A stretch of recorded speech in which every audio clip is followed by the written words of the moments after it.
Speaker of the Colorado House, Dickie Lee Hullinghorst, submitted a hospital provider fee bill this week that included a Republican Senate co-sponsor. GOP Senator Larry Crowder is co-sponsoring a bill that would change the fee into an enterprise fund, which some estimate would dramatically impact TABOR limits on the current state budget. Patty, even though this has a Republican Senate co-sponsor, do you still think it has a chance of passing? I certainly hope it passes so we never have to talk about it again at this table, much less try to explain it.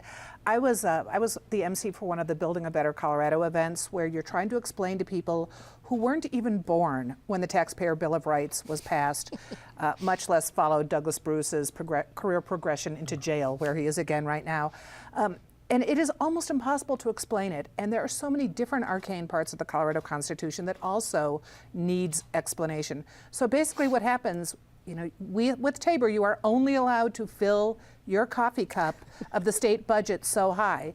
If this becomes a fee, what would happen is the money coming in, and a lot of it's federal money, you'd be allowed to tap it, not going over the limit, the TABOR limit, and you'd be able to use it to pay for health care and different issues that we need.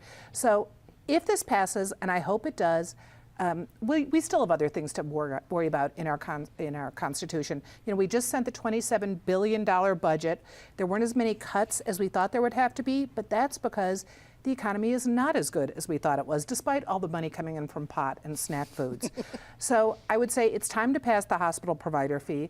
Then let's also tackle issues like the Gallagher Amendment, Amendment 23, different things that really limit where you can put the money in the state budget. We're not saying you necessarily need to be able to raise more in the state budget, but it would be nice to be able to apply it where it's needed.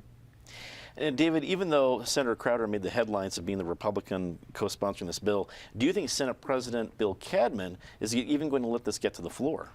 No, it is dead on arrival. It will not pass.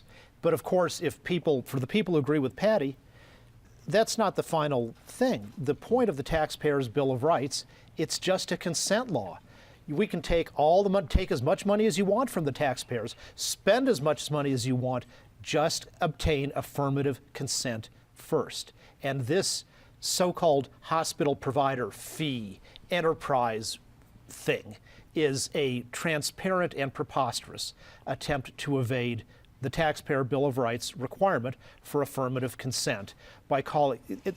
When you take a bunch of money from hospitals and then you spend a bunch of money on medical welfare, that looks like good old-fashioned big government social welfare program. And if you want to have more of that, even though we have caps on how much the legislature is supposed to spend, how much revenue it's supposed to take in, all you got to do is ask the people. So just ask the people and stop trying to avoid the consent provisions.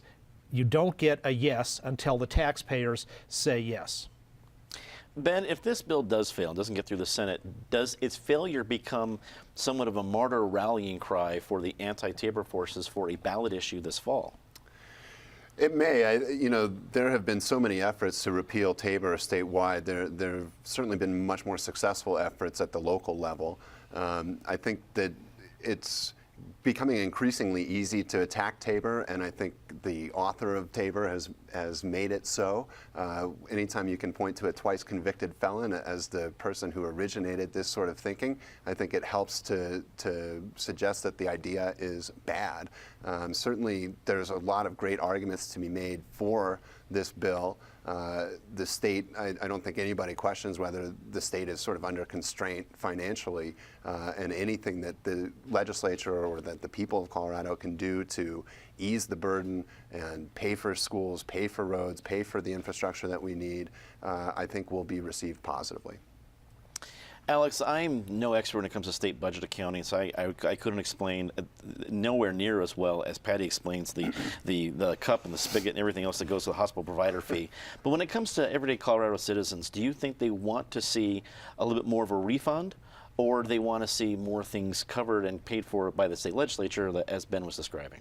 Well, one of the concerns that I have with this transformation would be it feels like it's almost a jab at ACA, the Affordable Care Act. And from a perspective in the community, currently I would have to be opposed to this type of a bill because currently ACA allows folks who are incarcerated in the criminal justice system to be mandated with care, whether that be Medicaid, or actually it wouldn't be Medicaid, it would be some sort of private coverage.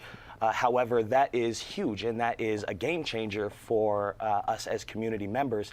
And I also think that when you're talking about reinvesting, so say this produces this sum of money that's going to get reallocated to schools, roads, Medicaid, whatever, you start seeing people who provide services to folks coming back into communities, mental health, people with psychiatric backgrounds who need attention, and substance abuse having to find services provided inside of the criminal justice system, and that would in turn make small community entities who work in harm reduction and substance abuse and mental health have to opt out of these programs, making those services unavailable to people who would be coming back into our community.